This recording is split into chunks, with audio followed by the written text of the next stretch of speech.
Welcome. Today we'll explore alcohol use, how it affects our health, our relationships, and our culture. We'll focus on setting clear expectations, maintaining personal boundaries, and understanding why many people are now choosing alcohol-free lifestyles. Thank you for joining us today.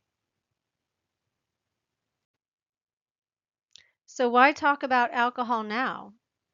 Alcohol is commonly consumed in social and work settings, often without explicit expectations. It's just normal. It's used for celebrations and also stress relief, but it also poses risks to your physical, mental, and emotional health. We're finding that younger generations are increasingly embracing sobriety and alcohol-free options. When it comes to alcohol, clear expectations make a big difference. Provide alcohol with appealing non-alcoholic options at events. Set clear rules. Drinking is optional and refusing is respected. Specify timing and limits. Take no shots and early last calls. Also promote safety by offering food, water, transportation, and check-ins. Boundaries protect our health and our values. Know your reasons for drinking or not, like health or personal choice. Decide ahead if, what, when, and how much you'll drink, or if you'll abstain. Use prepared phrases to explain your choice in social situations so you always have an option to step out. Have a support buddy, plan exits, and watch your sleep and mood after events. There's a difference in how we view alcohol, whether it's a social ritual versus a coping tool. Social functions include building connections and celebrating through rituals like toasts.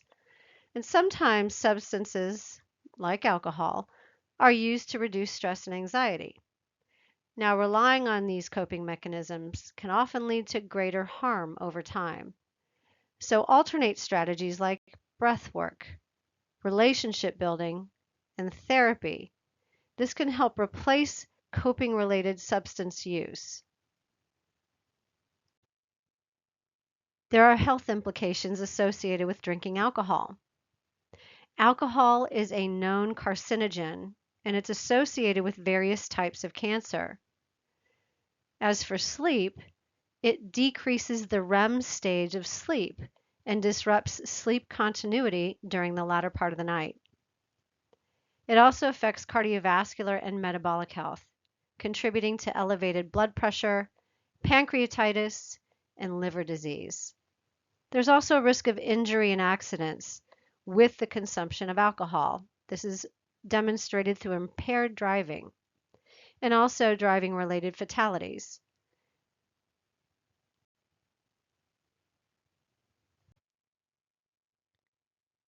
There are health implications related to drinking that affect mental and emotional health.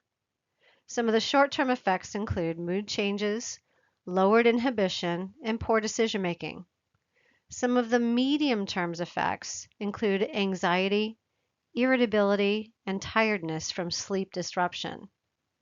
Also, alcohol use disorder often coexists with depression and anxiety, and alcohol is often contributed to a higher risk of suicide in many cases. The cultural conversation around alcohol is shifting. We are seeing generational differences in drinking. Adolescents in grades 8 through 12 have steadily reduced alcohol use over the past month, and young adults aged 18 to 34 are drinking less than earlier generations. As for older adults, they're showing slower changes as they have concerns about medications and fall risks. There are also changes related to the pandemic effects and evolving health behaviors. We're also seeing a culture shift towards alcohol-free. There's increasing popularity and rising demand for no and low alcohol drinks led by the non-alcoholic beer industry. More people are exploring sobriety and participating in Dry January than ever before. There's a greater acceptance of non-alcoholic options in bars and on menus. Positive effects like better sleep, increased productivity, and cost savings are leading the reasons for the change. So as you consider options for an event, or maybe a party, some practical boundaries for organizers might be to choose an inclusive venue and highlight non-alcoholic drink options. Serve limited portions and control the service speed. Close the bar before the event ends. Offer activities unrelated to drinking and set clear rules on impairment and provide safe transportation choices. It's up to you to lead the charge on a safe environment that's inclusive for all. Now, for individuals, consider practical boundaries for yourself. Something you might consider is setting a drinking limit beforehand, including the choice to abstain from drinking altogether. Alternate alcohol with water or non-alcoholic drinks. Avoid using alcohol to manage stress and instead choose a healthy coping mechanism or method such as breathing or walking. Pay attention to how alcohol affects your sleep, your mood, and your goals. This can help reinforce the positive behaviors that you've chosen to abstain from alcohol. There are positive implications of drinking less or no alcohol.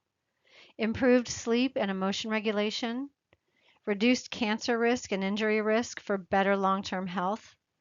Also a huge financial savings. It's an opportunity to take that money and invest it into something else or with someone else.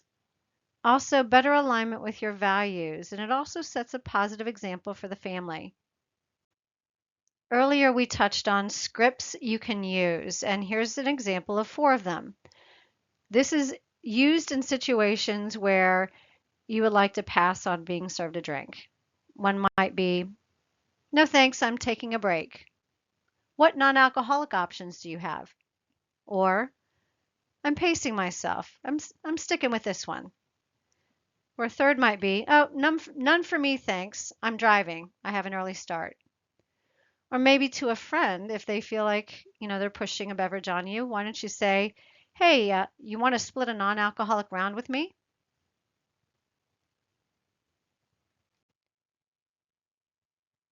If you find yourself struggling and you notice that alcohol seems to be the first thing you choose when you're stressed or anxious or coping with a relationship issue, know that support is available. Seek help. Talk with a healthcare provider. Join a group like Smart Recovery, or even use an app to track your progress. If you're ever in crisis, you can call or text 988 for immediate support in the United States. It's okay to not be okay, but seek help. Thank you so much for joining us today.